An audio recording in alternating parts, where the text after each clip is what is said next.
کل رات سے ہی آپریشن جاری ہے اور بڑے حملے کیے جا رہے ہیں پاکستان کی طرف سے افغانستان کے اوپر, اور جو افغانستان نے ہم پر اٹیک کیا تھا اس کا بھی جواب دیا جا رہا ہے. تو ابھی تک کون کون سے اہداف حاصل کر چکے ہیں ہم؟ دیکھیے, بنیادی طور پر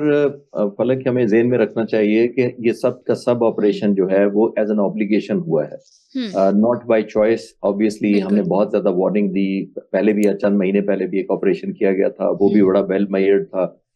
پھر شاید ہماری جو سیز فائر ہم نے کیا, جو ہم نے ٹائم آؤٹ دیا, آپ نے نوٹ کیا ہوگا, ریکال کریں, ترکیے کے کہنے پر اور قطر کے کہنے پر مذاکرات شروع ہو گئے,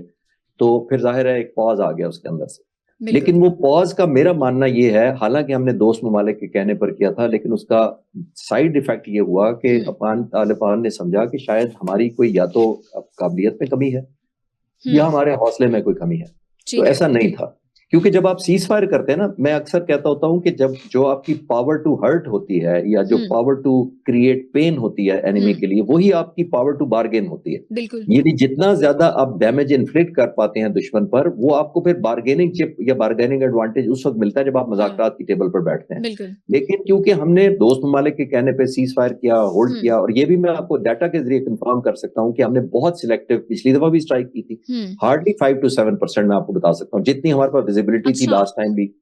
اور ہم نے اتنا ویل میئرڈ کیا تھا کہ ہم ایک ریزالو بتانا چاہتے تھے کہ ہم ان سائڈ آئیں گے اگر آپ حملے بند نہیں کرائیں گے. یہ اس وقت کی بات کر رہا ہوں. پھر ہم نے سیز فائر کیا, پھر مذاکرات ہوئے, اور مذاکرات کا جو نتیجہ نکلا وہ ہسٹری, تاریخ کا حصہ ہے, اس پر بات نہیں کرتے. تو یہ مس انڈرسٹینڈنگ ہوئی, اور اس دوران آپ نے دیکھا چند مہینوں میں پھر ہندوستان نے بہت زیادہ شے دی ان کو کہ نہیں, ہم آپ کے ساتھ کھڑے ہیں, ہم آپ کو سپورٹ کریں گے, ہم آپ کو کیمپ آرڈر دیتے ہیں تو آپ پاکستان پر دوبارہ حملہ. پھر اوپر سے پرائم منسٹر انڈیا چلے جاتے ہیں اسرائیل, وہاں پہ ان کے وزیر اعظم ایک سپورٹ کر دیتے ہیں. تو یہ ٹرائکا بنتا ہے, جس کی وجہ سے مجھے لگتا ہے کہ ان کو پھر شاید ملی کہ شاید پاکستان کو ٹیسٹ کیا جا سکتا ہے. نہ تو ہم ان دھماکوں کو انشاءاللہ تعالی نیو نارمل بننے دیں گے,